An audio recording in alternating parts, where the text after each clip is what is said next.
Surf and turf is on the menu today for Chris Cookin' Nashville. I have the poor man's prime rib. I'm going to show you an easy way to make a prime rib-like steak, but in a really budget-friendly and easy way. I'm going to be real busy in the kitchen today because we're going to pair that with some keto coconut shrimp from a really dear friend. Honestly, just a family member. I'm going to need some help in the kitchen. Everybody, say hello to my special guest. Cindy DeManch is here in the Chris Cooking Nashville kitchen. I'm so glad she's here. She's gonna get into all kinds of trouble with me today in the kitchen. And we're gonna do this video for you guys for the prime rib. We're also gonna do the keto coconut shrimp, but you're gonna have to go to her channel to see that recipe. It's gonna be linked in the description box down below, and make sure you subscribe to her while you're there. That recipe is actually on my website already. All right, so she has it ready to go for you guys, so Yes. Make sure to go to her channel, go to her website, because she's gonna have a bunch of cool stuff. Let's have some fun. Let's get in some trouble today. Let's make some prime rib and some coconut shrimp. Interesting.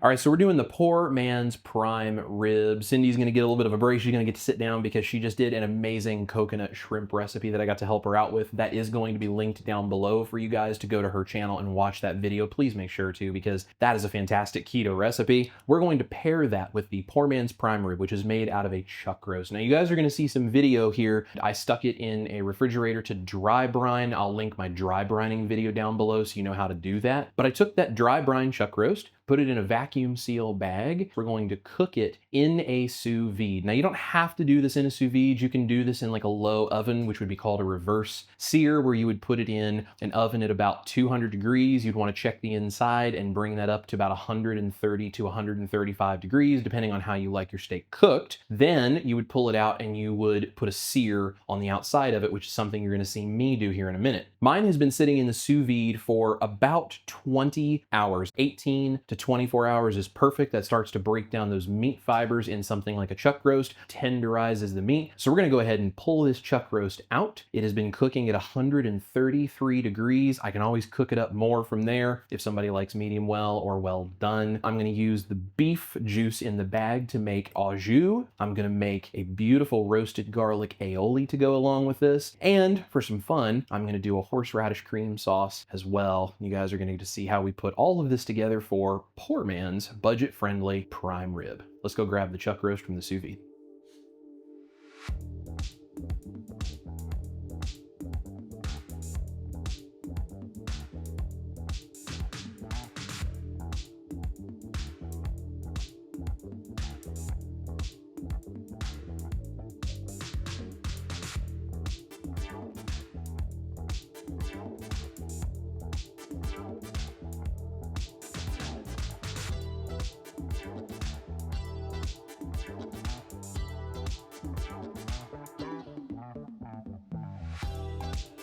So the first thing we need to do for this chuck roast is get the garlic roasted for the garlic aioli. So I have an entire head of garlic here. I've just pulled the extra paper that's loose off the outside. We're gonna cut about 1/4 of an inch off of the top, brush the top with some bacon grease. We're gonna wrap it in foil, put a sprinkle of salt over the top, and it's gonna go in a 400 Fahrenheit oven for anywhere from 30 to 60 minutes. Pop it in so that it's ready to add to our aioli when it's time to serve.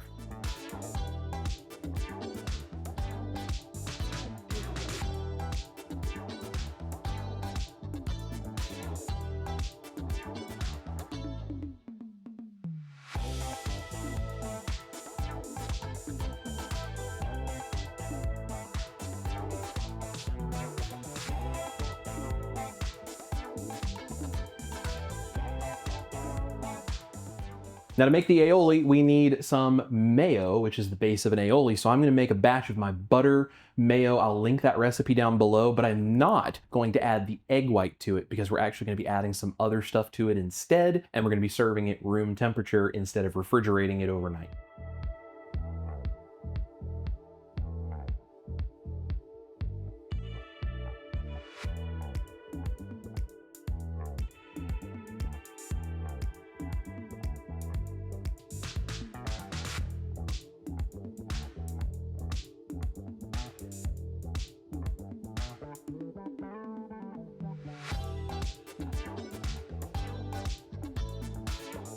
So there's our butter mayo. I'm gonna add another teaspoon of Dijon mustard, and we're gonna add a few more ingredients to turn this into our roasted garlic aioli. And then when it's ready, we'll take the garlic out of the oven and we'll squeeze that in there and blend it in, and it'll be ready to go.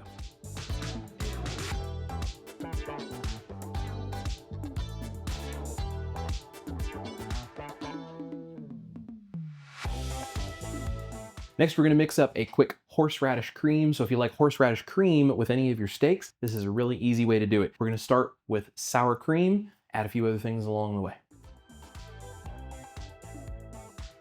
If you're gonna use pre-ground horseradish, make sure to read the label because sometimes they like to hide sugar on it. We're gonna use a couple of teaspoons of this, more if you like more, less if you don't want it as strong. For seasonings, I'm gonna use about 1/2 of a teaspoon each of garlic powder, onion powder, and white pepper, and we'll finish it off with some parsley.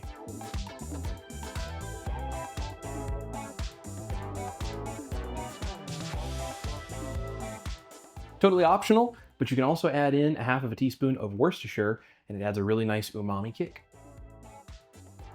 Now we're just gonna stir this together. If it's a little too thick, you can use some heavy cream, or better yet, some kefir. Add a little bit in, just get the texture the way you like.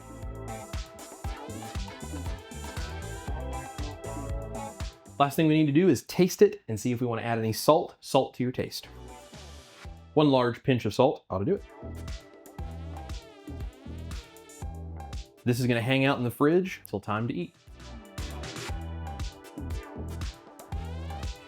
All right, we're going to take the juice from the bag. We're going to cook it down into an au jus. Now, if you don't have juice from a bag because you did this in something like your oven, you could also take about 1/2 to 2/3 of a cup of beef broth, and you can do exactly what I'm gonna do here. It's entirely up to you, but this is gonna go in a skillet on a medium heat. We're gonna start cooking this down.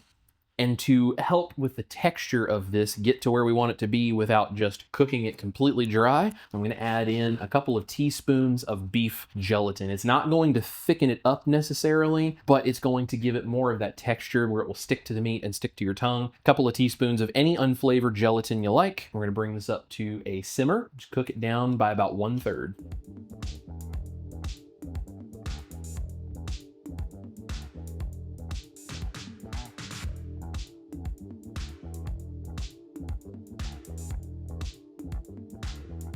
All right, that should be done. We're gonna go ahead and pour this out in a bowl, set it off to the side, and we can get ready to finish up our poor man's prime rib.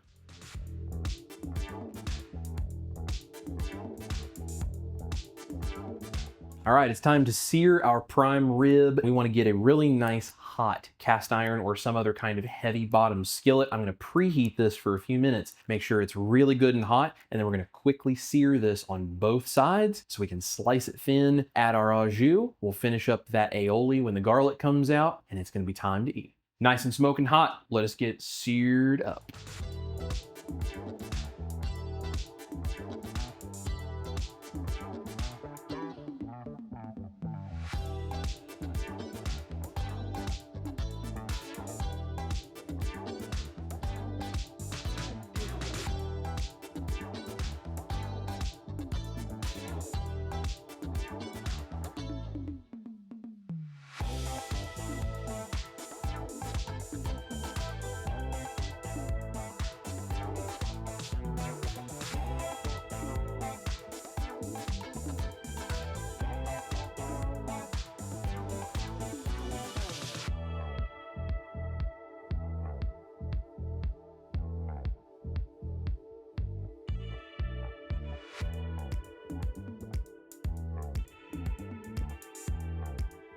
All we need to do is take our roasted garlic cloves, put them into our aioli, blend it up. This is about 6 to 7 cloves. You can use as much or as little roasted garlic as you want, but we want it nice and garlicky today.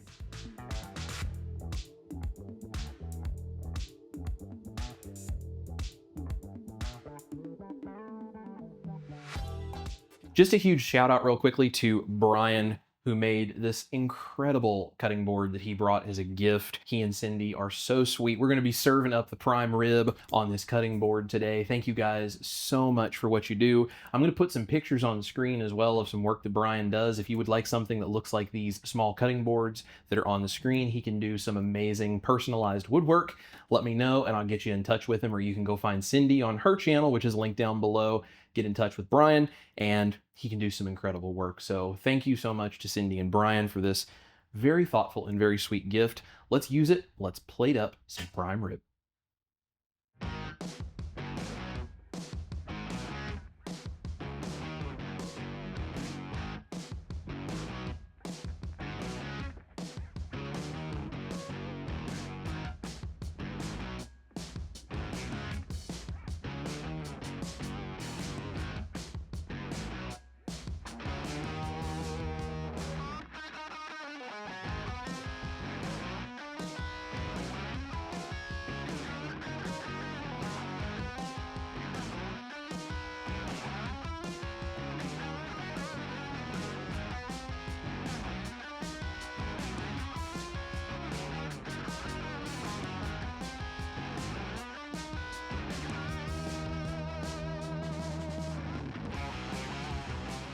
Hello, now we get to try this. This has been smelling so good. Holy cow. I don't want to ruin your cutting board here because daggone.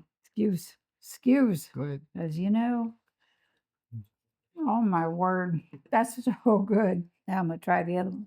That was the horseradish. That's amazing. Yep. Man, oh man, that's nice. Yummy, yummy, yummy. That is so good. Holy cow. That's like both sauces, and the meat is awesome. They're both good and as juicy as anything. Well, this is ours. I don't know where theirs is. Quicker, we cut it up and start eating. They don't have a chance. Good. He's going to keep eating. Yummy. Guinea pig approved, evidently. All mine. I'm not sharing. Holy cow.